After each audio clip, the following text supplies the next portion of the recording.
حصول علم کے مختلف ذرائع اور طریقوں پر بحث کریں۔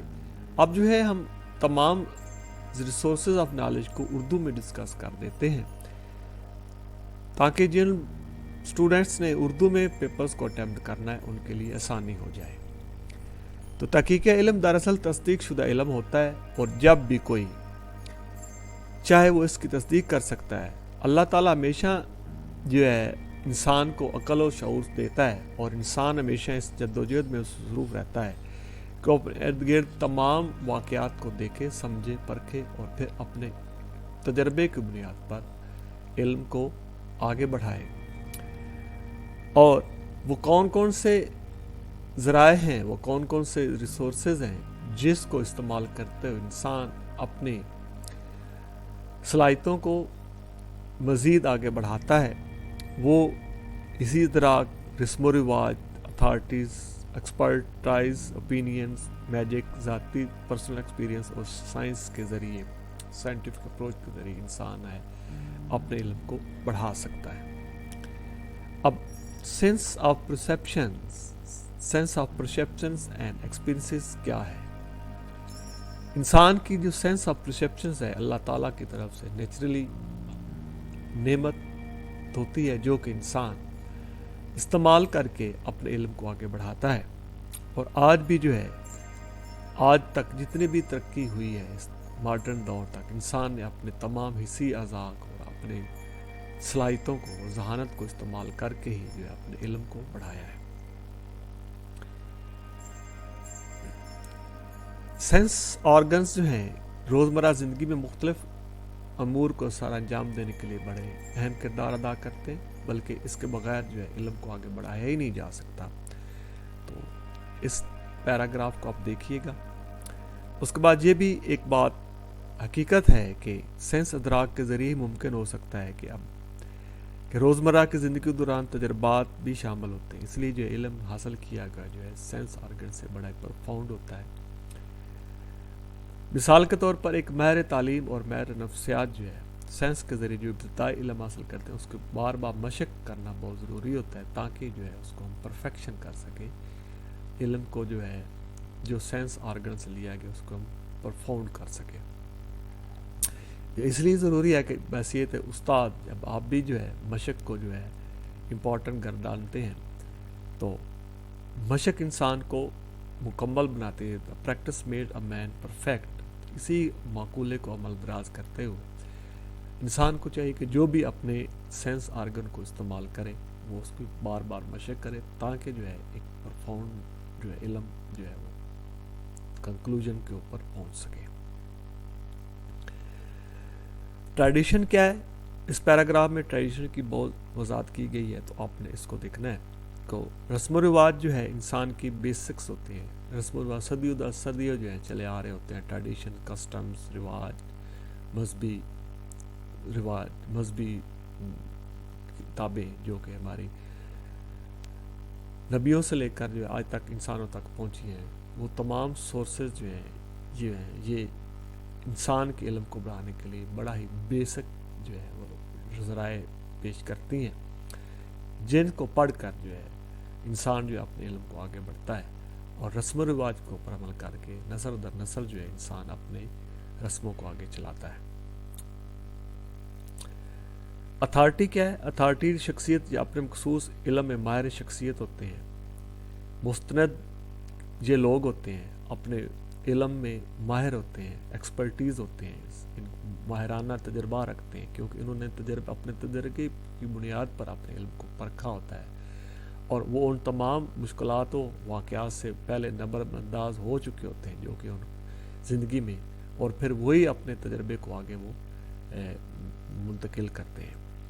تو جن کے علم اور مشورے کے ذریعے انسان جو ہے اپنے علم کو پرکھتا ہے، اپنے علم کو بڑھاتا ہے، اور جن کے علم کو اور مشورے کو مسترد نہیں کیا جا سکتا۔ انسان سچائی کی اطلاعات میں سو نکلے کے بجائے اپنے مختلف جو ہے موجود مسترد حیثیت افراد سے تعلق جوڑتا ہے اور جو ہے ان سے جو ہے علم حاصل کرتا ہے۔ اس لحاظ سے موجودہ دور میں ماہرین معاشیات جو ہے فلسفی جو ہے سائنسدان بھی علم کی تشریح کرتے ہیں اور جو ہے تشریح کر کے جو ہے لوگوں کو آگے علم کے دیتے ہیں۔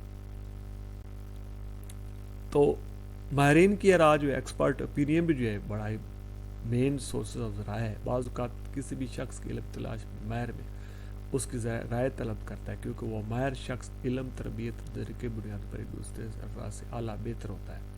اس طرح ماہرین کے ساتھ بحث و مباحثہ بھی علم حاصل کرنے کا ذریعہ حاصل ہوتا ہے. تو ہر معاشرے میں ایسے افراد موجود ہوتے ہیں جو تجربے عقل و دانش کی بنیادوں پر دوسروں سے برتر ہوتے ہیں اور جن کی آراء کو بہت زیادہ اہمیت حاصل ہوتی ہے. ماہرین کی آراء بھی علم حاصل کرنے کا ذریعہ ہوتی ہیں. اقلیت ریشنالٹی جو ہے اقلیت پسندی کے ذریعے بھی علم حاصل ہونے والا علم جو ہے تجربے کی اہمیت حاصل نہیں ہوتی بلکہ وجہ اور سبب کاز اینڈ افیکٹ کا کردار بھی زیادہ اہم ہوتا ہے. انسان اور حیوان میں بنیادی فرق عقل کا ہے. حقیقت یہ ہے کہ جب انسان علم کی تلاش میں نکلتا ہے تو عقل کا دامن ہاتھ سے نہیں چھوڑتا اور ساتھ ساتھ جو ہے ایسے وہ ثبوت و شواہد جو ہے وہ اکٹھے کرتا ہے کسی بھی واقعے کی بنیاد پر جو کہ اس کی عقل کی کسوٹی پر پرکھتا ہے اور پھر جو ہے اپنے علم کو جو ہے وہ بڑھاتا ہے اور اس کا حاصل کرتا علم جو ہے جب انسان جو عقل کی کسوٹی پر پرکھتا ہے تو وہ بڑا ہی مستند ہوتا ہے. ڈیڈکٹیو ریزننگ پہلے بھی ہم انگلش میں نے اس کو بڑا ہی واضح طور پر ایکسپلین کیا ہے. حقائق کی پڑتال اور حقوق کے اصول کے سلسلے میں انسان اپنی استدلالی قابلیت کا استعمال کرتا ہے. کسی بھی خاص واقعے کی حقیقت معلوم کرنے کے لیے وہ بہت سے واقعات کو سامنے رکھ کر یہ منطق پیش کرتا ہے کہ جو بات سب کے لیے درست سمجھ جائے وہی نقطہ نظر واقعہ کے بارے میں. اب جو ہے اسکراجی تقلیل کے تحت محقق جو ہے انویسٹیگیٹر جو ہے اپنے مفروضوں یا قیاس کے ایسے نمونے مہیا کرتا ہے جس سے مسئلے کے بارے میں اس کو نتیجہ خیز کنکلوژن کر جا پہنچتا ہے. تو اس کی اگزامپل میں نے پہلے بھی آپ کو دیا کہ جیسے کہ ہم یہ کہتے ہیں کہ ایک سٹیٹمنٹ اس نے دی کہ تمام حیوان جو ہیں اینیملز جو ہیں وہ لیو ان جنگلز. تو کیونکہ لائن شیر بھی ایک جانور ہے لہٰذا وہ بھی جنگل میں ہی رہتا ہے. تو اس ڈیڈکٹیو جو ہے انڈکٹیو میتھڈز کا جو ہے پھر استعمال کرتے ہوئے ہم اس نتیجے پر پہنچے کہ تمام حیوان جو ہے وہ جنگل میں رہتے ہیں. اب انڈکٹیو ریزننگ کیا ہے؟ یہ ایک اسپیسیفک اسٹیٹمنٹ دی جاتی ہے.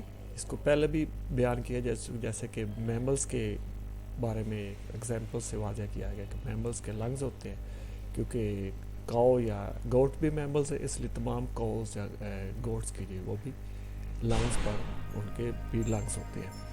تو یہ ایک مخصوص اسپیسیفک اسٹیٹمنٹ سے جو ہے وہ جنرل اسٹیٹمنٹس کی طرف جو ہے انڈکٹیو ریزننگ آتی ہے. اس کے بعد جو ہے آپ ان انڈکٹیو اور ڈیڈکٹیو ریزننگ کی تمام شارٹ کمنگ کو شارٹ آؤٹ کرنے کے لیے جو ہے سائنٹیفک میتھڈ کے اپروچ کو استعمال کیا گیا چونکہ جو ہے ماہرین اور انویسٹیگیٹرز کو یہ جاننا تھا کہ ان کے ایک پرفاؤنڈ قسم کے کنکلوژن نتائج پر پہنچنے کے لیے یہ بہت ضروری ہے کہ سب سے پہلے ایک ہائپوتھیسس کو دیا جائے.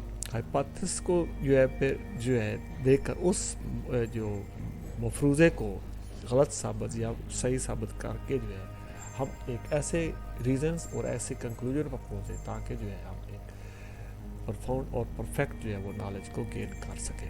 تو یہ جو سائنٹیفک طریقہ کار کی تھی یہ 17ویں سینچری کے انویسٹیگیٹر نے شروع کیا تھا کیونکہ جو ہے استقراضی اور استقرائی یعنی کہ ڈیڈکٹیو اور انڈکٹیو ریزننگ کی جو سورسز تھی اس کے اوپر جو ہے وہ کچھ شارٹ کمنگز رہ جاتی تھی. تو اس کو مکمل کرنے کے لیے جو ہے انہوں نے جو ہے ہائپوتھیسس اور جو ہے اس کو کے طریقہ کار کو اپنایا اور جو ہے سائنٹیفک اپروچ کے ذریعے جو ہے نالج کو گین کرنے کی کوشش کی گئی.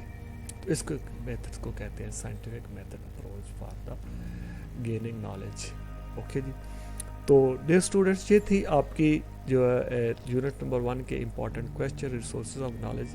یہ ایک ہی بڑا امپورٹنٹ کویسچنس ہے.